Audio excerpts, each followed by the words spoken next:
ஏன்ட்ட காசு இல்லை. அரசாங்கம் பள்ளி நடத்த வேண்டியது கடமை. டாஸ்மாக் நடத்த வேண்டியது அரசாங்க கடமையா? ஆவின் பால் விற்கிற அரசாங்க கடமையா? சிமெண்ட் விற்கிற அரசாங்க கடமையா?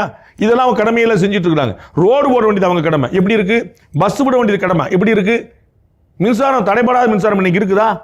அப்ப எதை செய்யணுமோ அதை செய்யாம எதை செய்ய வேண்டியதை செஞ்சுட்டு இருக்காங்க. என்ன 1000 கோடி ரூபாய் அரசு பள்ளிகளை நடத்துவதற்கு கையில காசு இல்லாம நன்கொடை திரட்டினாங்க.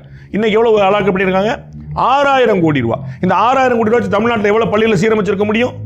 அப்ப பள்ளிக்கூடம் சீரமைச்சிடக்கூடாது. டாஸ்மாக் வருமானம் கூட்டிகிட்டே போகணும். என்ன எதிர்பார்க்கு இந்த அரசு? தமிழிசை சவுந்தரராஜன் அவர்களை தான் கேட்டிருக்காங்க. டாஸ்மாக் மூடுவோம் அப்படின்னு சொல்லாமல் இதை கொடுக்கறதுனால என்ன பயன் அப்படின்னு அவங்க கேட்டிருக்காங்க. டாஸ்மாக் மூடுறதுக்கான வாய்ப்பு கண்ணிலே தெரியல. அப்படி ஒரு ஐடியாவே இல்லை. நீங்கள் எளிமையாக புரிஞ்சுக்கணும். குஜராத்தில் மதுவிலக்கு இருக்கு, பீகாரில் மதுவிலக்கு இருக்கு, தமிழ்நாட்டில் 50,000 கோடி ரூபாய் ஆண்டு வருமானம் மதுபான டாஸ்மாகினால வருது. அப்போ 50,000 கோடி ரூபாய் அவங்களுக்கு வருதுன்னு வச்சுக்கோங்க. நமக்கு ஈக்குவலான சைஸபிள் ஸ்டேட்ஸ் ரெண்டுமே.